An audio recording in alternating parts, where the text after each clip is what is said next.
Hello and good evening. I'm Melisa Idris. And I'm Sharaad Kuttan. You're watching Consider This, and tonight on the show we have the Chief Minister of Sabah, Datuk Seri Shafie Apdal. Welcome to the show, Datuk Seri. Well, good to have you joining us tonight. Now, could you begin by perhaps sharing some of the specific challenges that Sabah has had to deal with in fighting the COVID virus? Well, first of all, I would like to express my gratitude to Astro for inviting me to appear on this channel.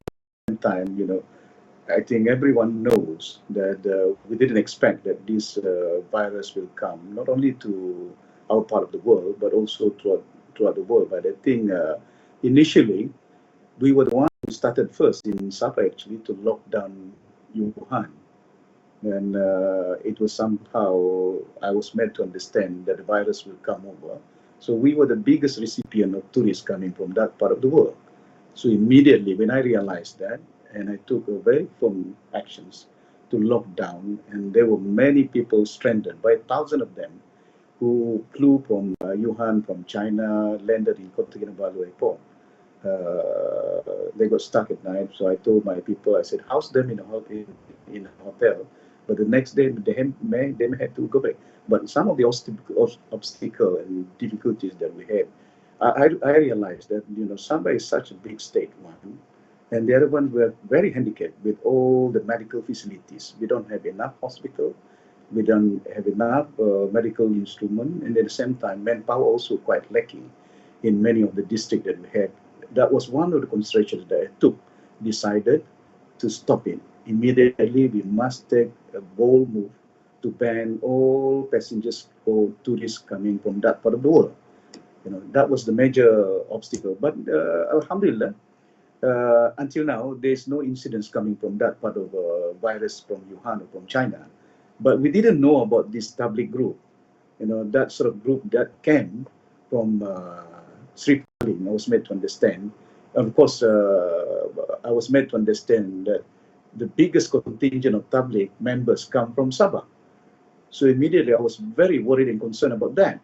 So that's why I told them, I said, this cannot be done through a macro kind of approach. It must be micromanaged. So that was one of the reasons why I took a bold move to ensure that while we lock down based on macro policy led out by the federal government, but at the same time I realized that we need to micromanage this because Sabah is such a big state. And we have difficulties in terms of getting people to have access to testing, to medical treatment. So these are some of the problems that we face. Datuk Seri, when it comes to the question of an exit strategy, is Sabah's needs that take priority? Are you going to take the lead from the federal government in terms of when this MCO ends? Well, I have to, as I indicated earlier just now, how did we manage it? Not to say quite well, I'm not too complacent with it, in spite of the index that we had for the last 2 days is zero. No positive, no casualty in terms of. We managed to do that because we micromanaged that. So I think I'm also mindful because of the hardship that faced by the people in this part of the world. Because, they couldn't reach, they don't have access to food, and not a good number of unemployment. And this is where I think it is important for us to have a different kind of approach. While if federal government decided to continue to lock down the whole nations, we may have to micromanage this, like what I have done. But I have to go by sector by sector.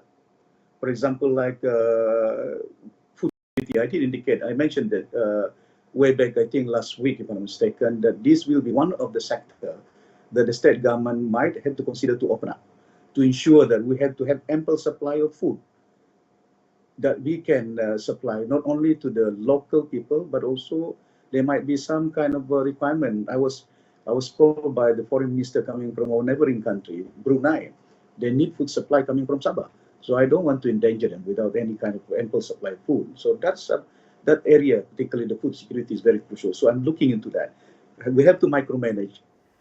And when you say micromanage, Datuk Seri, does that mean that you're planning to deviate from the rules that has been set by the federal government in terms of the MCO, meaning that you may be looking at setting your own essential services, opening up certain sectors of your own of the economy according to your own particular set of circumstances and rules based on your territory? Yeah, but we have to subscribe, for example, like some of the lockdown standard operating procedure. For example, like if we were to open up the, say, some sector, they have to comply with certain kind of requirement. For example, in using masks, sanitizer, rapid testing. But to unwind that, I have to ensure that the state government of Sabah must have ample facilities, infrastructure that we can let out. For example, like we don't have enough reagent, we don't have enough testing kit. I mean, we don't have enough what do you call it, PPE.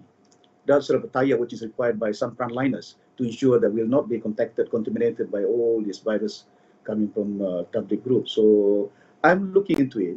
Where we may have to. I did indicate this to some of the leaders in Peninsula, Minister of Finance.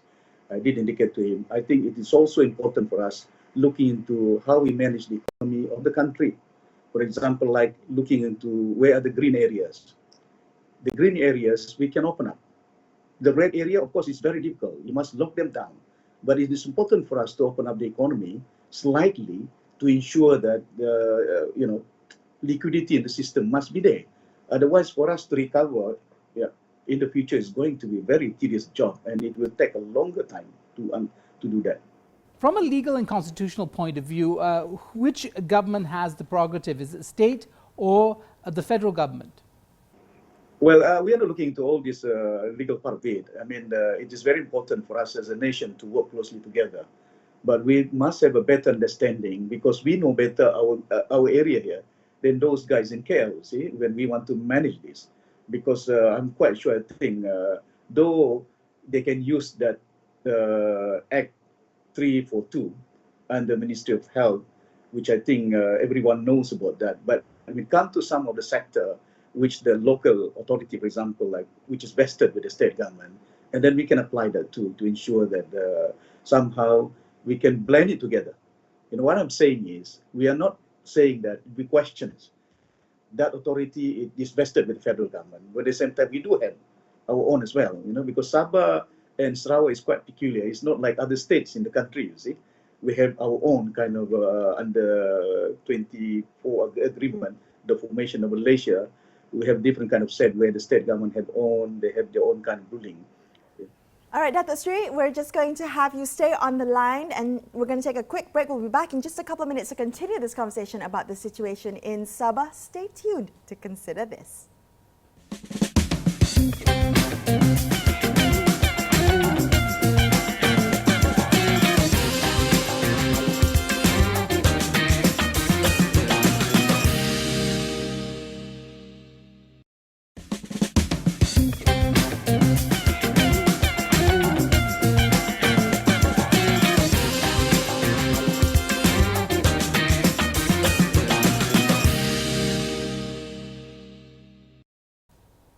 Thank you for staying with us on Consider This. Melisa and Sharaad here with you tonight. We're speaking to Datuk Seri Shafie Apdal, Chief Minister of Sabah. Let's continue that conversation.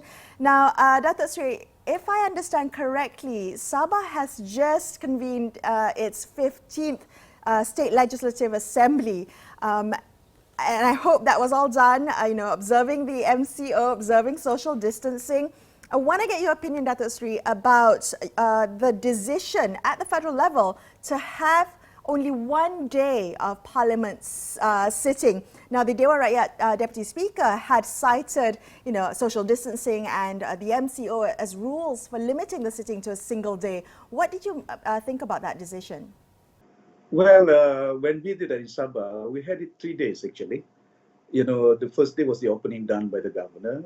But it's not ceremonial as such, just to fulfill what has been done traditionally by the state of Sabah. But normally we do have a proceeding, right, the whole day, from morning to late, 10 o'clock in the evening, practice that we have done.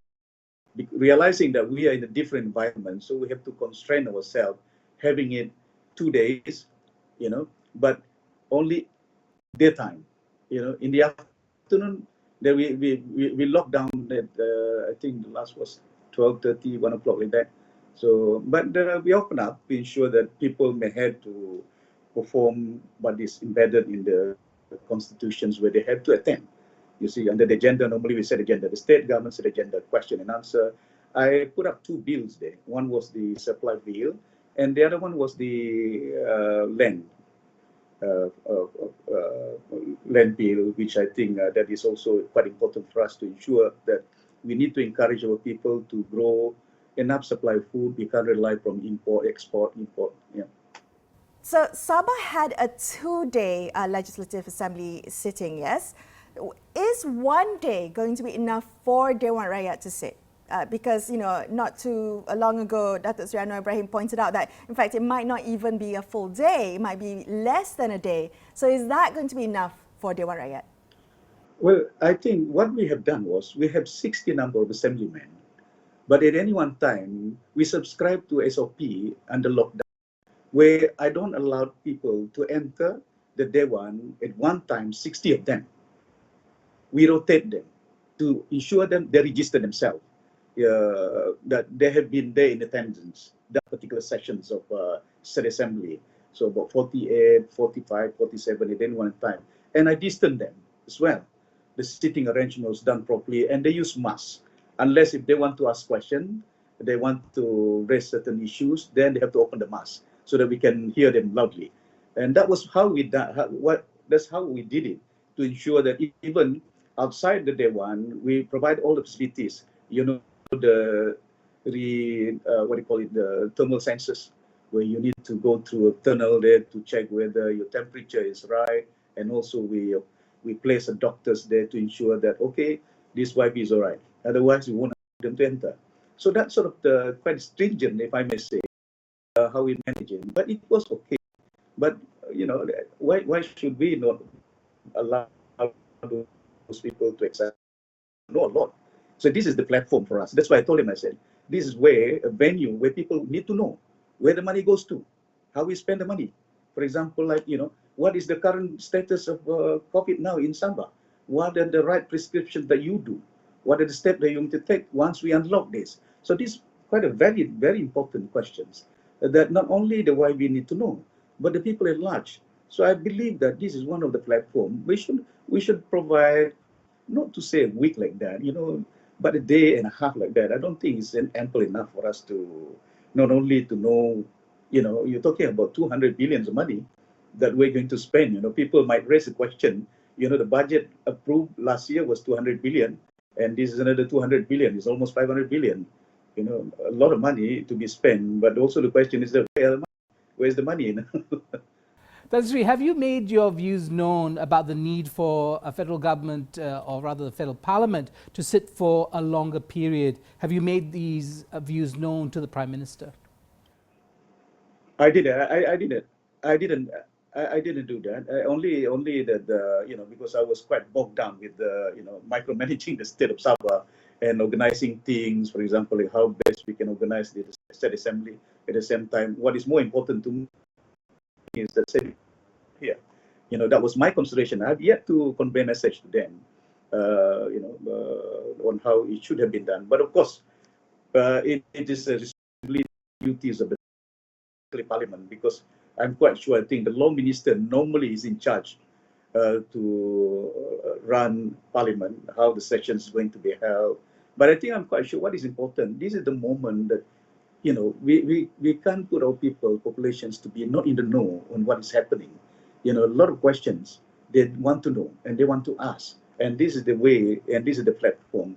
If we want to use it, we can use it and let the people know the step forward. Because otherwise, it is a one-way kind of, for example, like if disseminations of info coming from Astro by the senior ministers almost every night, I've been listening, sometimes the same kind of content.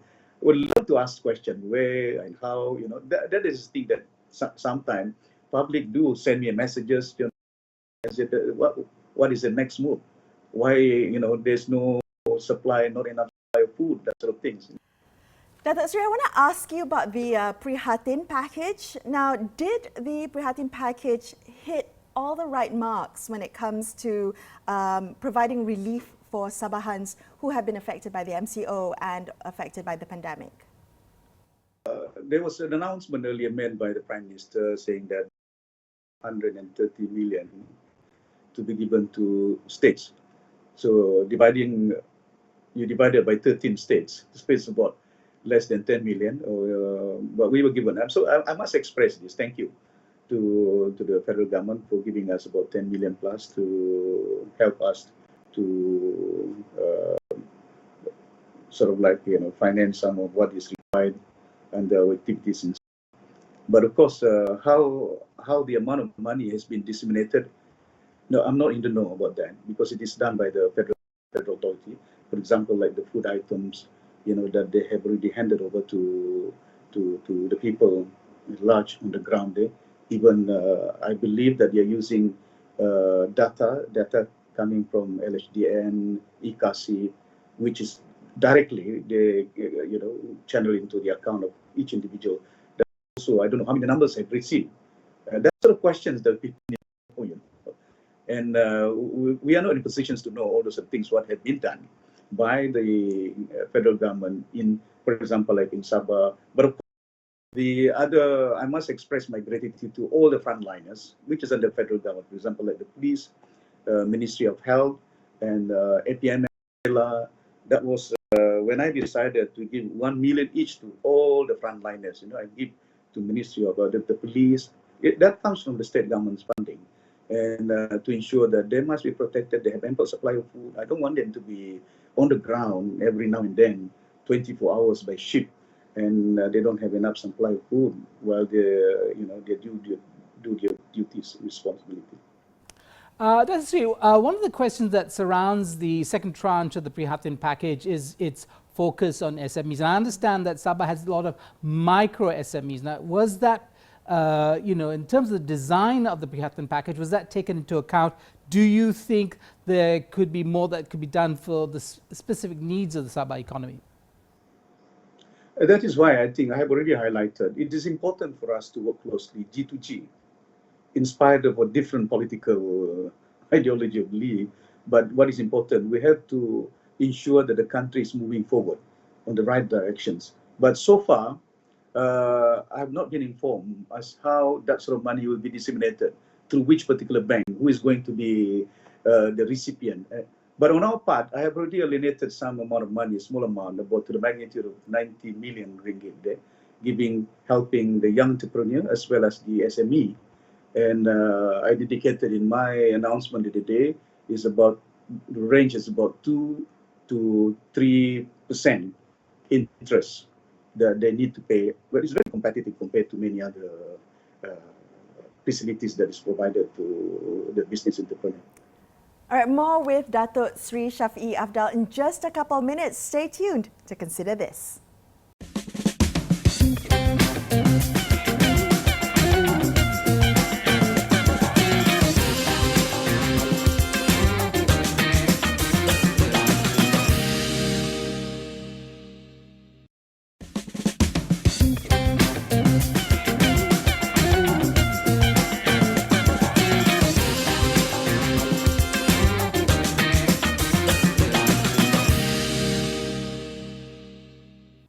Thank you for staying with Sharaad and I on Consider This. We're speaking tonight to Datuk Seri Shafie Apdal, the Chief Minister of Sabah, about the territory's fight against the COVID pandemic. Now, Datuk Seri, can I get your thoughts on the distribution of aid? You touched on it just now, just before the break.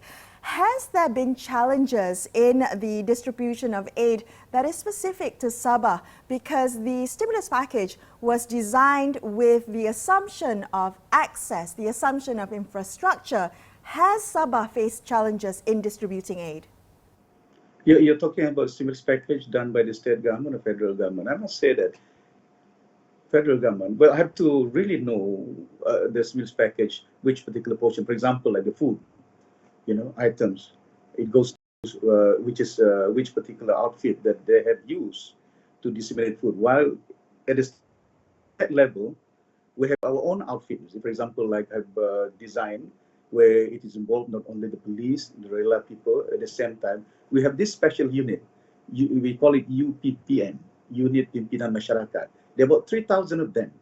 And basket of goods, food items, rice, all sorts of things, the normal kind of requirement. And we have reached more than 340,000 households in the state. And that was done by our stimulus, the COVID package done by the state government. But federal, I'm not so sure. And this is the sort of questions that we need to know, because we don't want to have duplications, you see, where, because if it is based on EKC list, the recipient, of course, we are using that too. But one of the obstacles and challenges that we have when using that data coming from EKC and also LHDN, using all the data coming from income tax, you can imagine those people in a rural area, they don't have companies, and there's no outfit there, there's no bank at all. So how do you know that these people are, hardcore poor or poor? We are here to save humans' life, Malaysians.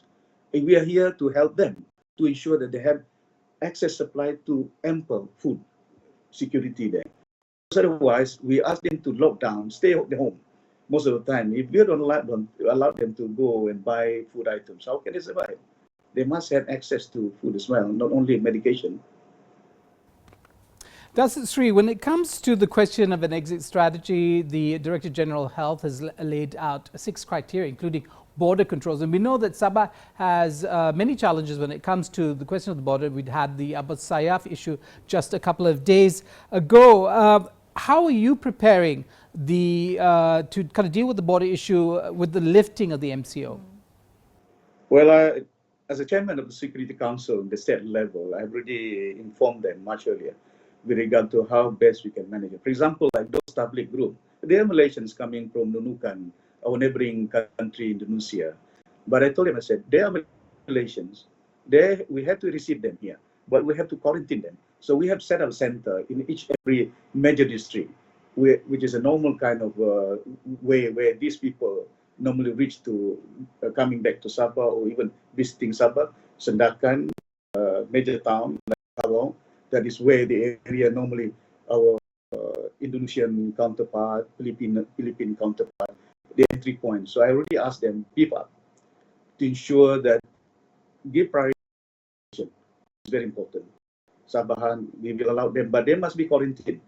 They cannot just simply go back to their hometown and mix and mingle around with their family. I think that is ridiculous. So I told them, because whatever it is, when we unlock them, we must have the right infrastructure to ensure that rapid testing is done. Sample must be taken.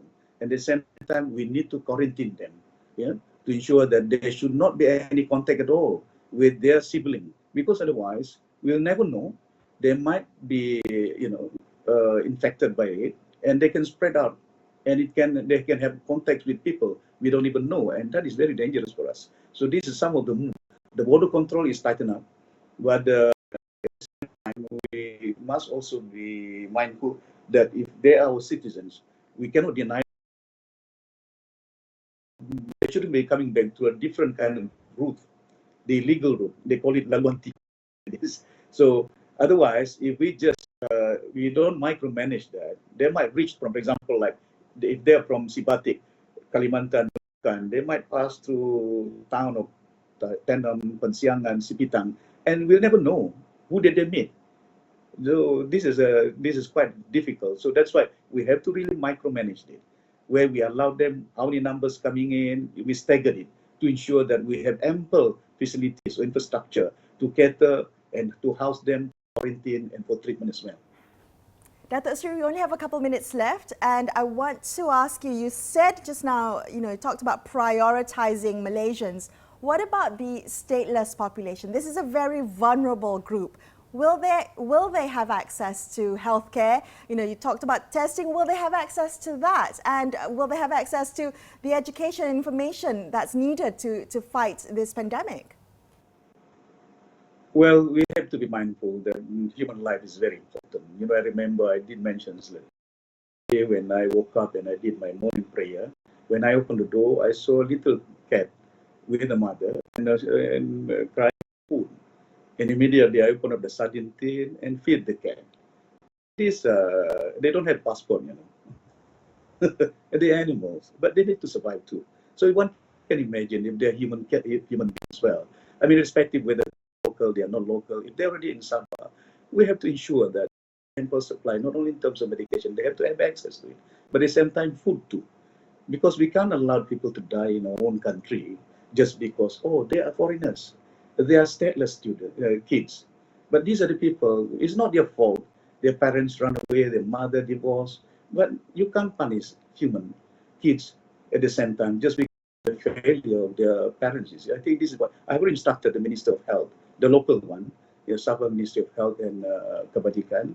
I told him, I said, make sure, and I also have directed the presidents of municipalities, Kota Kinabalu, Tawau, to ensure that house them and treat them as well, feed those kids. I think it's important for us to make sure that there will be a taken care. So these are some of the policies. And I know it's very tedious job. That's why if I'm not in my office, I work from my house, home, and until late night actually, just to ensure that things are in the right place. And the chairman of our director of what they call operation room is chaired by the state secretary. So they normally communicate with me, even in the late night as well, to ensure that they have the right directions. But we have to work closely together to ensure it is job. It's a very complex and very dynamic. We don't want at the end of the day, oh, there's a new kind of contact, new kind of virus here. It's a different, it's no longer the public group. So these are the new things that we have to devise what is the right prescription, what is the right policy for us to ensure that we can contain that. Thank you so much for speaking with us. Unfortunately, that's all the time we have to speak to you tonight, but thank you for sharing your insights with us. Appreciate your time, Datuk Seri. I'm Melisa, Idris, with me, Sharaad, Kuttan. We're signing off for this episode of Consider This, but we will be back same time tomorrow for another one. So make sure you catch us then. Thank you so much for watching and good night.